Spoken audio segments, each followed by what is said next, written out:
O'tgan darsda biz sizlar bilan HTML da dasturlash kursida nimalar o'tishimizni ko'rib o'tdik. Endi bugun bizani sizlar bilan birinchi darsimiz va bugungi darsda biz sizlar bilan web haqida gaplashamiz.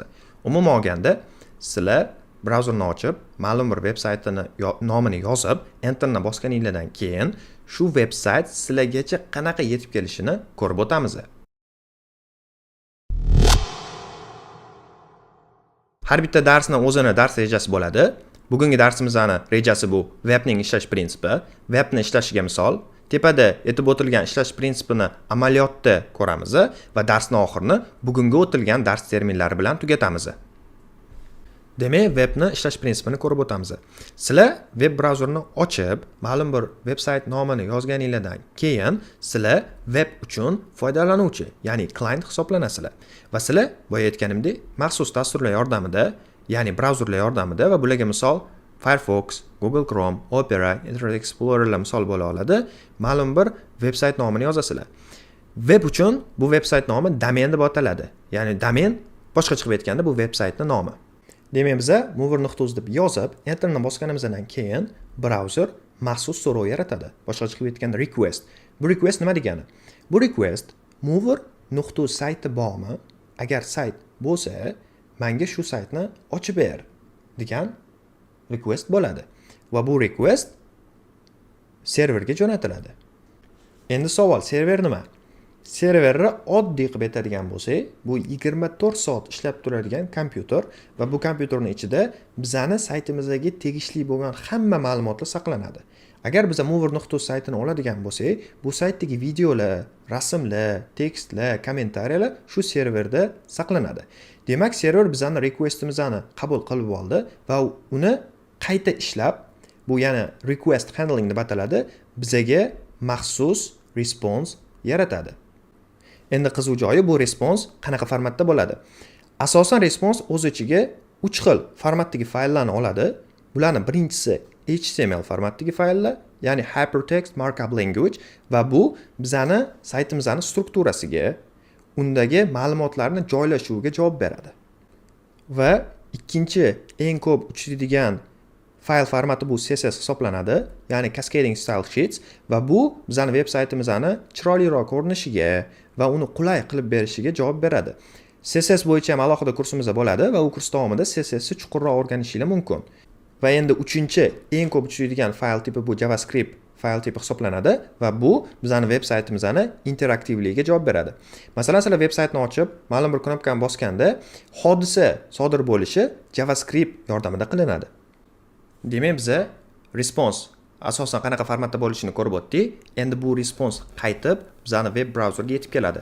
Bu narsa boshqa chiqib aytganda request and response cycle deyiladi. Ya'ni bizani brauzer request jo'natadi va xuddi shu requestga qaytib response qabul qilib oladi. Demak, response shu asosan 3 formatdagi fayllardan tashkil topadi va brauzer bu fayllarni olib, birlashtirib, tarjima qilib bizga web sahifa ko'rinishida ko'rsatib beradi. Ana endi biz webni ishlash prinsipini ko'rib o'tdik. Endi buni amaliyotda mover.uz saytini ochib ko'ramiz. Mana ko'rib turganingizda, menda hozir Google Chrome brauzeri ochilib turibdi. Endi bu brauzer yordamida mover.uz veb saytini ochamiz. Lekin ochishdan oldin birinchi bo'lib biz Developer Tools menyusini ochib olishimiz kerak. Bu qanaqa ochiladi? Bu mishkaning ikkinchi tarafini bosib, Посмотреть kod yoki klaviatura yordamida F12 knopkasini bosib ochishimiz mumkin. Umuman olganda bu Developer Tools dasturchilar uchun yaratilgan maxsus instrumentlar hisoblanadi va buni yordamida veb-sayt yaratish ancha osonlashadi. Endi DevToolsni ochganingizdan keyin sizlar Network menyusiga o'tishingiz kerak va sizlarda quyidagi ko'rinishdagi menyu hosil bo'ladi. Endi kelinglar mover.uz saytini ochamiz. Mana ko'rib turganingizda bizda veb-sayt yuklandi. Boya aytilgan network menyusida bizga jo'natilgan requestlar listini ko'rishimiz mumkin va borib biz birinchi requestni ko'ramiz. Ko'rib turganingizda bu request get tipida va mover.uz saytiga qilingan. Buni biz o'zimiz qilganimizda, buni hammasini biz uchun brauzer yaratib, jo'natib berdi. Endi bizda requestdan ham qiziq tomoni bu response hisoblanadi. Mana response qismiga o'tsak, biza shu requestimiz uchun olingan javobni ko'rishimiz mumkin.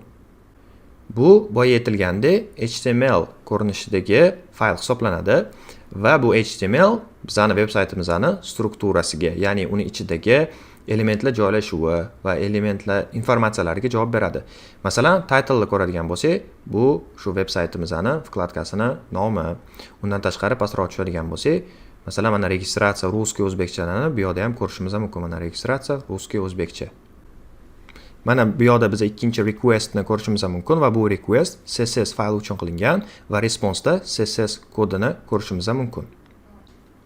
Undan tashqari biz bu yerda boshqa JS fayllar uchun qilingan requestlarni ham ko'rishimiz mumkin va bu fayllar umuman olganda JS haqida, JavaScript haqida keyinroq, chuqurroq o'rganib o'tamiz.